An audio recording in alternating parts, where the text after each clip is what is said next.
He's coming out of the Farm Underground Records and the LOJ Records. He's a new one on the block. He's coming to bring us some nice energy. I want you to show some real love for a new young man in the business. Najie Dun. I want you to make some noise for... I'll pray for you. Yeah. You know, sometimes you just gotta pray for a person. Right now, I'm praying for you. Just letting you know. Najie Dun is a person who relates to real people and relates in all of his songs to real life incidents that happen.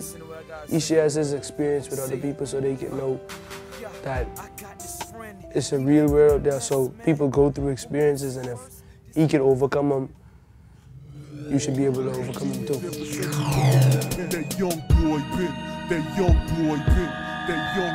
I think it's very important. It's 100% important. That's the first thing you should think about, whether you're a gospel artist or a secular artist, because in everything you do, your past gonna come back. Like, you could play like you're someone today, but the real always sticks out in the end. Like, no matter what you do, time will tell in everything you do.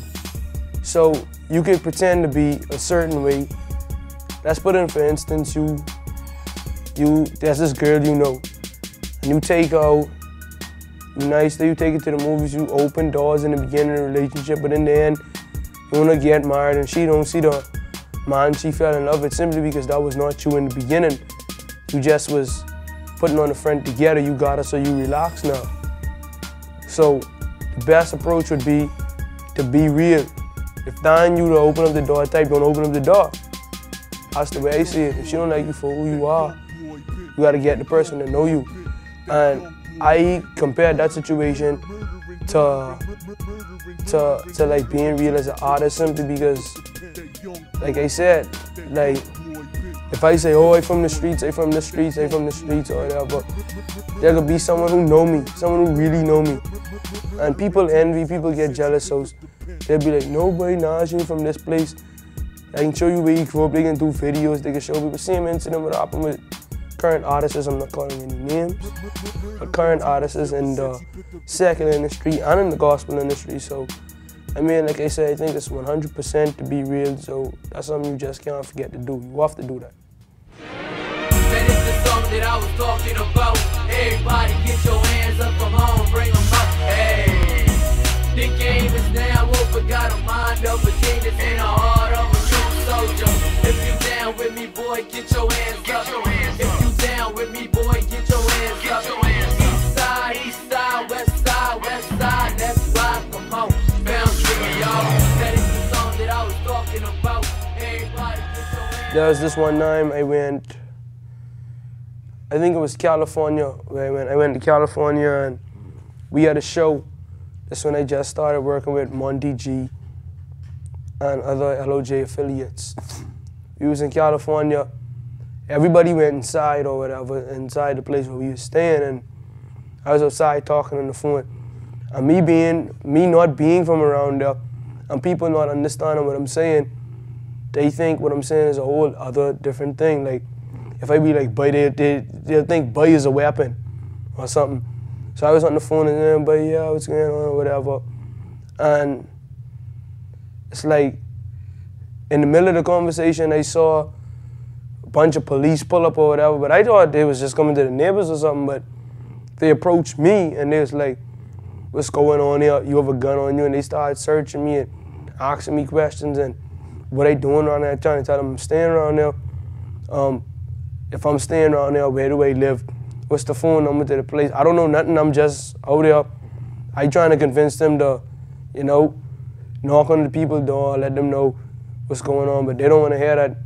And to be locked up in a foreign country, that's like one of the hardest things, and you don't have your passport to show for it, that could really cost you. I know y'all probably see the show Lock Up Abroad, and that, like, that right there alone is scary. But I thought that would have been the end of everything since no one was out there. It's only me, it's like 12 o'clock in the night, and I thought like that was gonna be the end, but you know, like I say, God opened doors, and he had it where someone saw, and they came outside, everybody came outside, they explained everything. The the officers apologized or whatever, but I would say that's the scariest moment with me and my ministry when I went away to minister. What people don't understand, they try to judge a book by its cover or whatever. They try to look at you. When they look at you, they see, or since this person was like this, who looked like this, automatically you like that since you look like that. Which in it does not mean that. But that's how they look at you. And since they look at you that way, I think that turns the youth away from saying, hey, let's get together, let's create peace on the street, to being like that person you claim them to be or you portray them to be or you telling them they are all your life. And I mean, at that moment, I could have act crazy, get mad or whatever. But I mean, I could, at that time, I had to understand and realize, listen, I'm not from around here. Get my head straight, talk to them the best way I could, even if they're not listening, but try to talk to them the best way I could. Don't overreact about the situation. And a lot of people don't know that. And I think that's because I grew up with role models and people there to teach me this. And a lot of people didn't grow up, or a lot of youth, they aren't growing up with role models to show them how to talk to people and don't let people get to them easy. He couldn't find the next way, so we went to the block.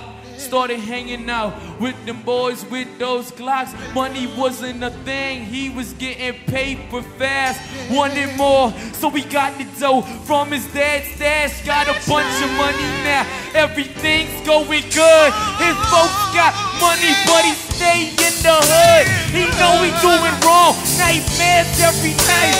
This is where the boy just changed his life. That's right, he went back to Christ.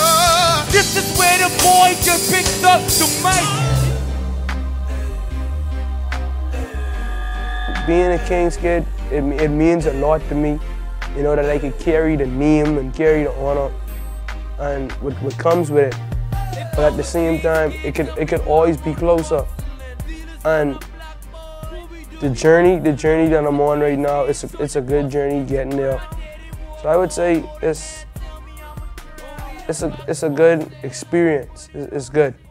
The most difficult thing is keeping a firm head, like especially how I'm still in school.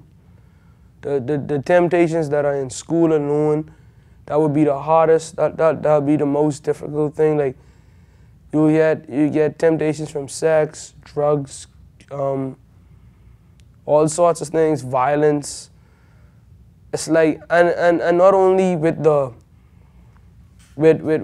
in school, and also with the music, but you see other rappers coming out and they rapping this, they rapping that, and then other people telling you, oh, but you ain't as hard as them, you can't do what they do, that's why you're doing your gospel thing, and in your head it's just telling you, but I ready to show them make you do this, I ready to show them make you do this, and that alone to me, like, that alone is a temptation, and it'll have you saying, let me just show them I can do this, and then I can go back and do my gospel thing.